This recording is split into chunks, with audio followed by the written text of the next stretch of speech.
A essa altura você já deve ter ouvido falar em uma série chamada Street Fighter The Animated Series, ou seja, Street Fighter a série animada, que também é conhecida esdrúxulamente por Street Fighter Cartoon ou Street Fighter Game. No Brasil a série foi lançada apenas com o nome de Street Fighter. Não vou entrar em muitos detalhes sobre a produção dela, porque isso pode ser facilmente encontrado na Wikipedia, mas posso dizer que ela ficou conhecida por ser mais uma adaptação cheia de liberdades em relação ao material original, coisa que era comum em todas as mídias relacionadas ao jogo nos anos 90, e por ter uns momentos bem toscos que geraram memes. Porém, acho que esta série recebeu um certo desgosto exagerado do público. Sim, ela possui momentos toscos, mas também há seus momentos legais.Ela deve ser assistida da mesma forma que a série do Batman dos anos 60, ou seja, é como se fosse uma realidade alternativa, um universo diferente. Aliás, arrisco dizer que se ela tivesse personagens com designs, nomes e golpes diferentes, ela seria considerada cult hoje em dia, da mesma forma que outras animações dos anos 90 como SWAT Cats e Beast Wars.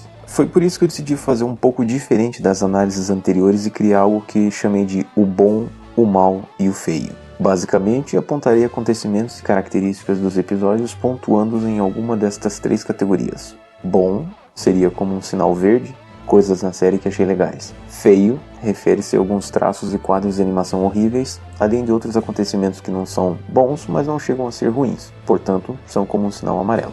E por fim, mal são fatos da série que realmente não há como perdoar. Antes de começar a análise, gostaria de contar um pouco sobre a minha relação bizarra com essa animação. Para começar, Street Fighter 2 do Super Nintendo foi o primeiro game que joguei na vida, e um tempo depois, quando finalmente consegui o console, ele se tornou o meu primeiro cartucho de SNES. O meu personagem favorito era o Gaio, e além de alguns quadrinhos lançados no Brasil, eu também tinha visto o filme live action do Street Fighter, que apesar de ter achado legalzinho na época, eu tinha noção que era uma bosta. Em determinado momento dos anos 90, a série Street Fighter Victory passava toda hora no SBT nas manhãs de sábado, e ao contrário de muita gente, eu não conseguia gostar dela, principalmente pela enrolação dos personagens em realizar seus golpes especiais. Um belo dia o SBT transmitiu o Street Fighter 2 o filme, e ele parecia ser até então a melhor coisa relacionada ao jogo. Eu tinha uma revista que falava sobre ele, e no último parágrafo da matéria estava escrito algo do tipo: após a luta de Chun-Li com Vega, Honda luta contra Balrog, enquanto Ryu tenta fazer seu amigo Ken voltar ao normal e Gaio luta com Bison.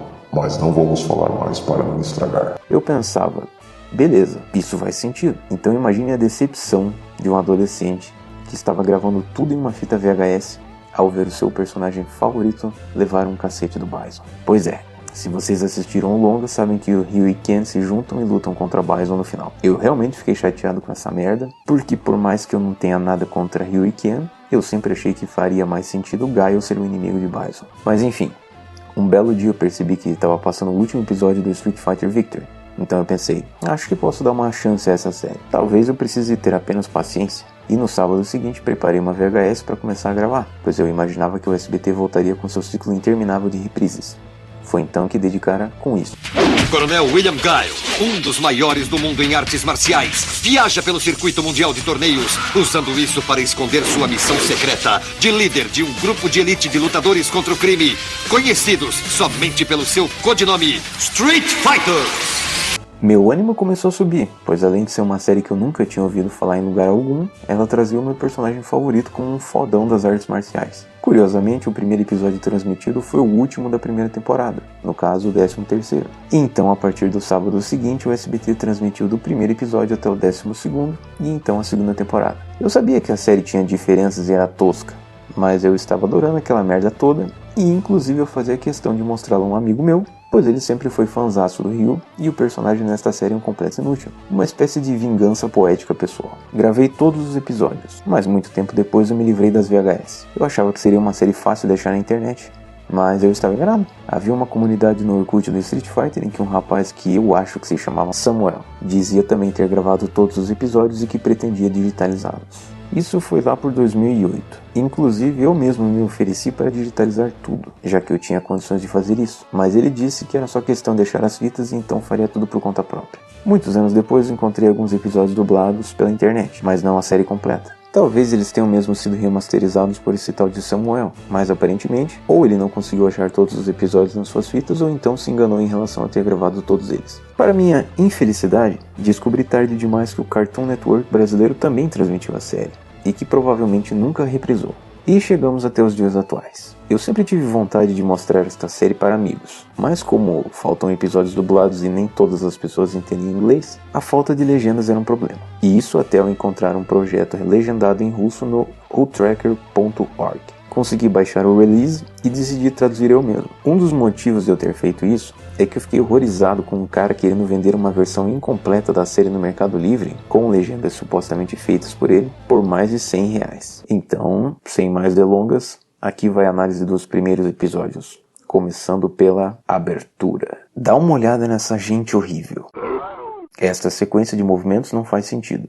Tá aí uma coisa perturbadora. Nos jogos o Gaio não tem sobrancelha, mas sabe-se lá por qual razão, os produtores desta série decidiram que ele deveria ter uma. E até aí tudo bem. Só que durante várias partes de vários episódios, as sobrancelhas dele mudam de cor. Uma hora estão pretas, outra hora amarelas. E eu acho as amarelas aceitáveis, mas estas pretas são horríveis. Apesar do Gaio ser o personagem principal dessa versão, é um tanto quanto desnecessário escancarar isso fazendo o cara dar porrada em 3 inimigos ao mesmo tempo. Além disso, eu não sei se essa imagem era para representar os subchefes do jogo, mas é possível notar através dela que o Zangief tem mais importância do que o Balrog. Não sei se fizeram isso para a animação não ter problemas em relação ao Mike Tyson, mas o fato é que o Balrog aparece em apenas um episódio e tem uma importância mínima. Chun-Li destruindo coisas sempre será algo legal. Porém, a animação achou que deixar as pernas dela à mostra sexualizaria a personagem, então colocaram um colã vermelho nela, o que não faz muito sentido, já que a personagem Kami não usa colã algum. Esta cena pode até ser brega, mas é da hora. Por que diabos o Fei Long tá dando porrada num dinossauro? Isso foi legal. Nesta cena maneira, Gaio esquiva de um golpe de Bison, enquanto Blanka ataca os robôs e Chun-Li acerta um Kikoken no ditador. Porém, neste quadro ela dá uns chutes no nada e os Street Fighters atrás dela caem de maduro, o que não faz sentido algum. Na cena seguinte, o design de Gaio já está diferente, principalmente seu cabelo. Em relação à narração, ela é um pouco brega, mas serve como uma sinopse de como funcionará o enredo. Porém, eu não posso perdoar esta frase extremamente brega e desnecessária.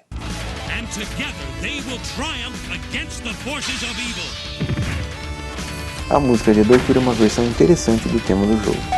Resultado, veredito. Episódio 1. A música é legal.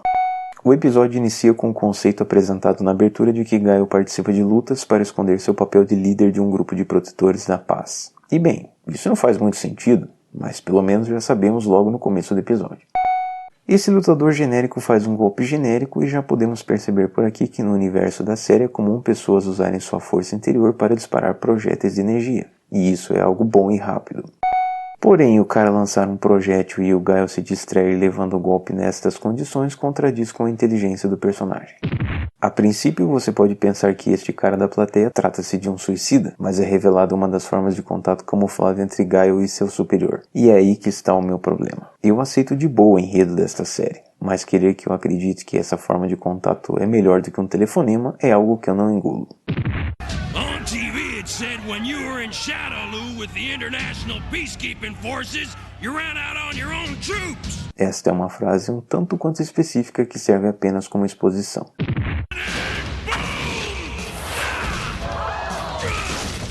Isso foi legal. Porém, o resultado foi idiota. Eu sei que é uma escolha de estilo visual, mas olhos não emitem luz. Se eles emitissem luz, seriam inúteis. É um tanto quanto visível que há algo escondido ali, e este painel nem precisava estar oculto, levando em conta que para a porta abrir é necessário um código. No high-tech bombs to defuse, no terrorist army to stop. A música de fundo é maneira. Este personagem é exclusivo desta série, seu nome é Asher, e ele funciona bem no papel de um superior. Além disso, o ator de voz dele é um dos que tem o melhor desempenho. E o ator de voz do Gaio é outro dos melhores da série. This time your enemy is a virus. I hate colds. Normalmente eu acharia besta esse tipo de resposta sabichona, mas por incrível que pareça, essa é uma das melhores qualidades da personalidade de Gaio na série. E geralmente os diálogos dele com Asher costumam ser nessa linha, então eles não ficam nem completamente sérios, nem retardados. Lembraram que o Brasil existe, isso é bom. We'll issue whatever firepower you want. You know I hate guns. Guns are for wimps. O ponto positivo disto é que tecnicamente ele tem razão, já que o cara pode disparar Sonic Booms como se fosse uma shotgun. Porém, não tenho como evitar de dar um ponto negativo, já que parte disso é pelo problema que as animações americanas têm com a questão da violência e armas de fogo. Por isso, todas as armas dessa série disparam lasers, e isso é um saco. Ah, damn. Good luck, Colonel. With Ken and Ryu? Thanks. I'm gonna need it. Aqui a coisa fica pesada. Ryu e Ken são tratados como Zé Ruelas. O Ryu nem tanto, pois ele é um cara certinho, mas aqui ele é inútil, no sentido que ele não fede nem cheira. Já o Ken é um cara irritante pra cacete. E todos chamam o Ryu de Ryu, algo que faz meus ouvidos sangrarem. Oh man, the Temple of Lost Treasure awaits! Como eu assisti Beast Wars com o áudio original, eu reconheci que a voz do Ken nesta série é a mesma do personagem Rat Trap, e é o pior trabalho de voz daqui. Não culpo o ator, pois ele basicamente seguiu o que lhe foi passado, mas mesmo assim não deixa de ser irritante. Este é um caso que a voz brasileira é infinitamente superior à original, pois além de dar um jeito mais humano ao Ken, deixa ele menos imbecil. A voz do Ryu também é ruim, mas não chega a ser irritante. Mais um caso em que a dublagem ficou melhor que a voz original. Vocês devem ter reparado que os personagens estão usando as roupas de quando lutam, e isso é uma das coisas bizarras dessa série, porque às vezes eles saem na rua com essas roupas chamativas e não vão nem lutar, e às vezes eles vestem roupas que condizem com a situação. Então as escolhas dos roteiristas em relação às roupas dos personagens são um mistério. Outra coisa bizarra é que nesta versão o Ken é um cara que sempre está correndo atrás do dinheiro. Até existe uma explicação para isso na segunda temporada, mas não deixa de ser bizarro.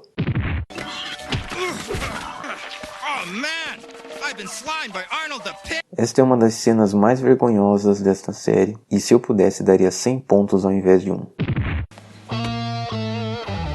Essa guitarrinha é um sinal de que o pau vai comer. A porradaria estava legal, porém ele espera por isso. Discipline, justice, commitment. You forget the Street Fighter Code of Honor? Apesar deste código de honra ser algo meio brega, ele é eficaz na série. Então, me julguem. You know her?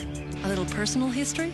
Nesta versão, ao invés de Gaio ser casado e ter uma filha, ele tem uma ex chamada Lucinda. E isto não é algo que faça muita diferença no enredo desta série. Então, tá valendo.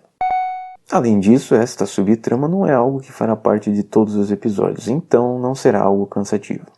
She must be something special. Como se trata de uma versão diferente, é uma brecha para Chun-Li ter aparentemente um interesse amoroso em Gaio. E isso é interessante, pois mostra que ele deve ser um cara transão. Mas isso também tem o seu lado negativo, pois do segundo episódio em diante, este interesse é completamente inexistente e a Chun-Li trata todo mundo como um brother. Então, tudo isso foi desnecessário. This wasn't done by locals. It's Bison. The man who killed my father. Father's spirit will never rest until Bison pays for his crimes. O nome Bison vem à tona, e apesar do pensamento de Chun-Li fazer sentido, ele é apenas uma ferramenta à disposição. E aproveitando o gancho, eu nunca entendi porque na dublagem falavam o nome da maioria dos personagens corretamente, mas chamavam o Bison de Bison. Apesar do uso desta arma fazer sentido pelo fato de que Bison precisa desses nativos vivos, a execução do plano é um pouco estranha, pois dá a entender que eles vão desmaiar e ser carregados, mas aí aparece eles andando com as mãos na cabeça, então este é um exemplo de como armas de fogo seriam mais úteis. Welcome, welcome, welcome! Bison finalmente dá as caras e o ator de voz dele faz um ótimo trabalho. Além disso, o cara é um monstrão, dá uma olhada nesse porte físico. Definitivamente ele não deve nada para sua versão no Street Fighter 2 do filme. Infecting innocent people is not gonna change that. Oh, but I think it will.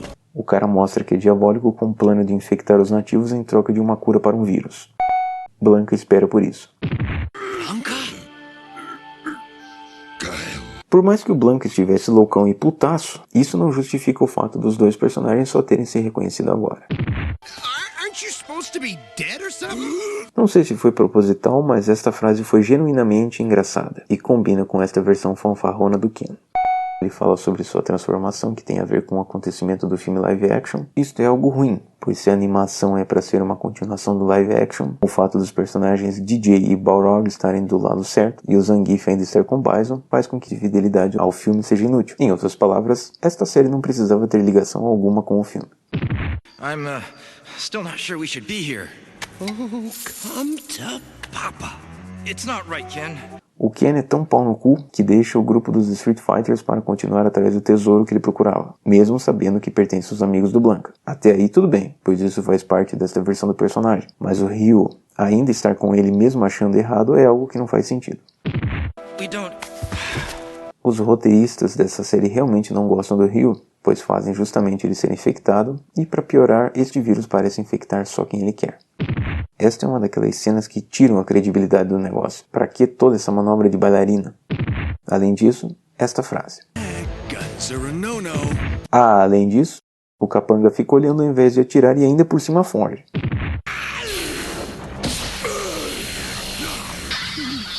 Bison mostra porque é o fodão e faz esse barulhinho cativante com os olhos, que por sorte ouviremos mais vezes. Porém, ao invés de usar seus poderes novamente, desta vez ele leva um cacete do Blanka. Careful, he's been exposed. I don't know if I can help him. Gaio tem um bom motivo para ficar putaço, já que o Blanka se sacrificou pelos seus amigos, mas a forma que a série decidiu mostrar sua indignação só serviu para gerar um meme. Cristo Todo-Poderoso. Nesta imagem os animadores pintaram os dentes do Bison com a mesma cor da pele e ficou parecendo que ele colocou botox nos lábios. Aparentemente os animadores também estavam com preguiça de desenhar o pulo do Gaio, então ele aconteceu em off mesmo. Ele amorteceu 1% da sua queda e tenho certeza que a essa altura ele estaria estrupiado. Então, levando em consideração que seu plano não funcionou, seria melhor se a cena da perseguição nem tivesse ocorrido. Blanka sobrevive e Cindy explica que graças à mutação dele, ele está criando anticorpos contra o vírus. Até aí tudo bem, mas alguém me explica por que decidiram repetir esses quadros de animação mal desenhados no Gaio enquanto ela explica? The Street Fighters need you, friend. I need you. Aquele bromance que você respeita. Eu pago o pau pra trilha sonora e não estou nem aí.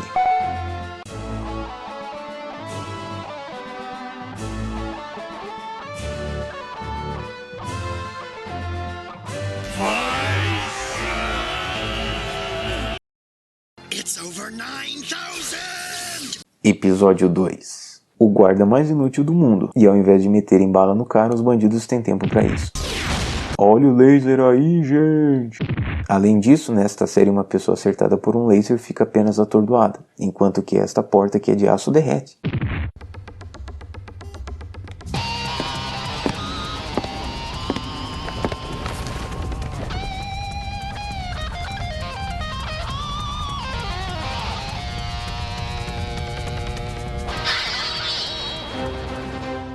Esta entrada foi épica pra caralho. A música foi épica pra caralho. E ainda teve o barulhinho que eu adoro. Gaio está cansado de dar porrada nas pessoas. Ele quer apenas amar. Meu Deus, este close é horrível. Must be the room service I ordered. Gaio fala sozinho. Eu continuo achando que um telefonema ou um pager seria melhor. Primeiro, Kami é a personagem zoeira da série, e isto é uma característica legal dela. Segundo, que esta cara do Gaio diz tudo.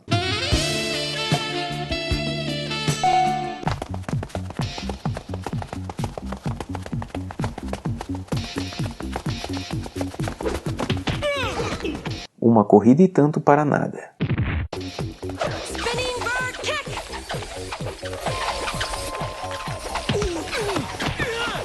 Eles esperam por isso.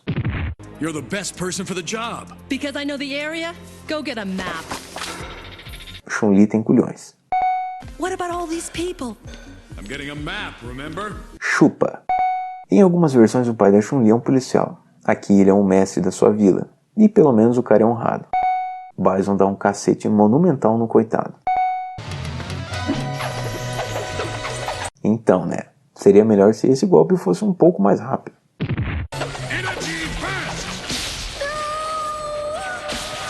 Sim, ele matou o cara e ainda cagou pra Chun-Li. Este mapa é só um monte de riscos. Eu não manjo muito dessas coisas. Alguém poderia me dizer se é normal o Blanka usar o paraquedas na bunda ao invés das costas?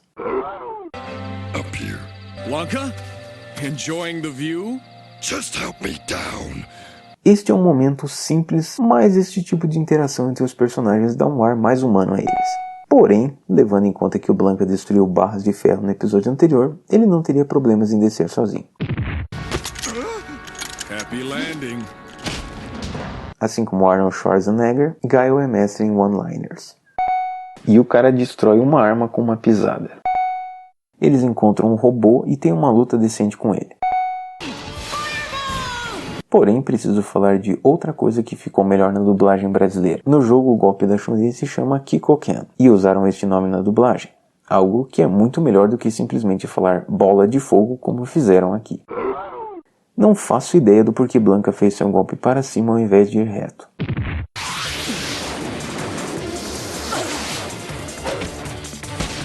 Isso foi da hora.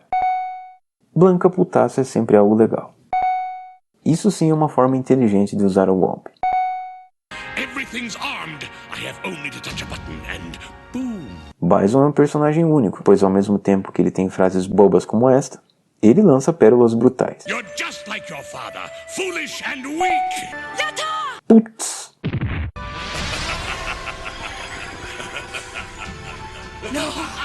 A hologram. Se isto era um holograma, então ele ser soterrado foi fingimento?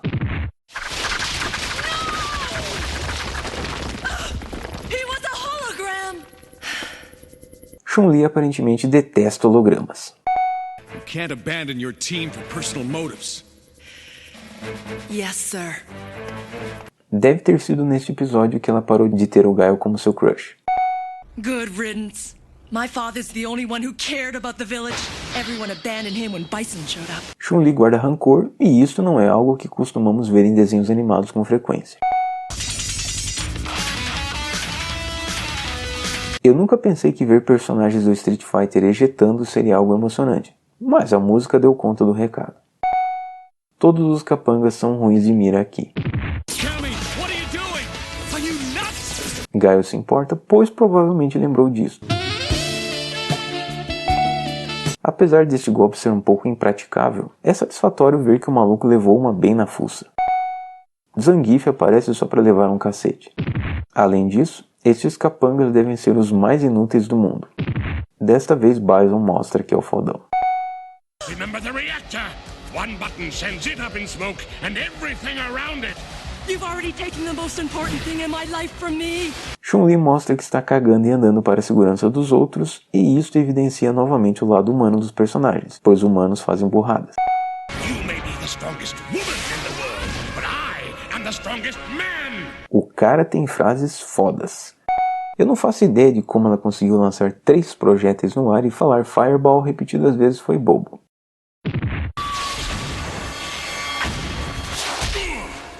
I've destroyed countries for less than that, just as I destroyed your father. Caralho. I wonder if I hit your plane's fuel tank with my fireball, could even you survive the blast? How many will die so you can have revenge? Give me the detonator. You're weak, Chun-Li. Very weak.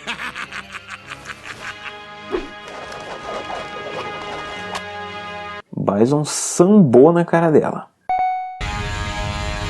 E ainda deu tchauzinho. Porém, acabei de reparar que agora que ela já está com o detonador, ela poderia ter derrubado o avião com outro projétil. He was wrong, Chun-Li. By giving up a chance for revenge to save the lives of others, you honored your father's memory, and you proved you are the strongest woman in the world. O episódio acaba com uma moral e apesar de ser algo brega, foi um final satisfatório.